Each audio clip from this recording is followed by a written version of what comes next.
ফের খারাপ মানের ওষুধের জেরে প্রসূতি অসুস্থতার অভিযোগ এবার বালুরঘাট সুপার স্পেশালিটি হাসপাতালে। ইঞ্জেকশন দেওয়ার পর একসঙ্গে অসুস্থ হয়ে পড়েন 8 জন প্রসূতি। এই ঘটনায় ব্যাপক চাঞ্চল্য ছড়িয়ে পড়েছে। গোটা ঘটনায় উদ্বিগ্ন জেলার স্বাস্থ্য দপ্তর। পরিজনদের অভিযোগ, শুক্রবার সন্ধ্যার পর ওষুধ দেওয়া হয়েছিল রোগীদের। সেই ওষুধ দেওয়ার পরই একাধিক উপসর্গ দেখা যেতে শুরু করে প্রসূতিদের মধ্যে। কাঁপুনি দিয়ে জ্বর, সঙ্গে শ্বাসকষ্ট শুরু হয়ে যায় সদ্য প্রসব করা মায়েদের মধ্যে। একটা যে কি জন্য ওষুধ দেওয়া ইঞ্জেকশন দিল, তারপরে হচ্ছে দেখেছি যে কোনো রুগীদের কারোর নিঃশ্বাস বন্ধ হয়ে যাচ্ছে, আর হচ্ছে তোমার কাঁপানি মানে পুরা কাঁপছে শরীর। সবাই একই অবস্থা, সবাই তো মোটামুটি ভালো ছিল, আর যে প্রচণ্ড অবস্থা খারাপ হয়ে গেছে। টোটাল কতজনকে ইঞ্জেকশনটা দিয়েছিল? যতগুলো পেশেন্ট ছিল সবাইকে দিয়েছিল। এই কারণে আনার পরে মানে কি স্যালাইন দিচ্ছে, ইঞ্জেকশন দিচ্ছে, কাঁপানি উল্টে যাচ্ছে, তারপরে এরকম দুর্নীতি আরম্ভ হয়ে গেছে। কাঁপছে বৌমা। 8 প্রসূতিই বর্তমানে হাসপাতালে চিকিৎসাধীন। বিশেষজ্ঞ চিকিৎসক ও নার্সদের তত্ত্বাবধানে তাদের চিকিৎসা চলছে। ঘটনাটি প্রকাশ্যে আসার পর নড়েচড়ে বসেছে জেলা স্বাস্থ্য দপ্তর।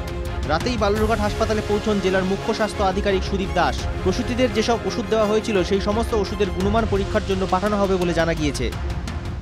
অনেক কিছু আমাদের ইনকোয়ারির মধ্যে আমাদের অনেক কিছু ইস্যু, আমরা অনেক কিছু এক্সপ্লোর করার চেষ্টা করছি। সেটা পেশেন্ট সেফটি, ইনজেকশন সেফটি থেকে শুরু করে ইনফেকশন বা যা যা আছে সমস্তটাই আমরা দেখছি।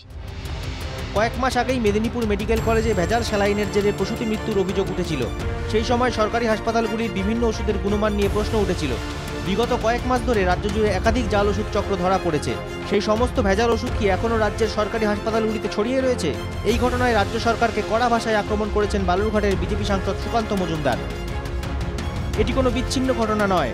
কয়েক সপ্তাহ আগে মেদিনীপুরে এক গর্ভবতী মহিলা মর্মান্তিকভাবে প্রাণ হারান। তবুও মুখ্যমন্ত্রী এবং তার তৃণমূল সরকার বিষয়টি ধামাচাপা দেওয়া বেছে নেয়। আমি এই উদ্বেগজনক পরিস্থিতিতে পশ্চিমবঙ্গ সরকারের মনোযোগ আকর্ষণ করছি। সচিবকে আগামী 24 ঘন্টার মধ্যে একটি বিস্তারিত ব্যাখ্যা জমা দিতে হবে। যদি এটি মেদিনীপুরের ঘটনার পুনরাবৃত্তি হয়, তাহলে মুখ্যমন্ত্রীকে সরাসরি দায় নিতে হবে। কিভাবে এতজন প্রসূতি একসঙ্গে অসুস্থ হয়ে পড়লেন? সত্যি ওষুধের কোনো সমস্যা নাকি চিকিৎসায় গাফিলতি? বালুরঘাট হাসপাতালের ঘটনায় এসব প্রশ্ন ক্রমশ জোরালো হচ্ছে।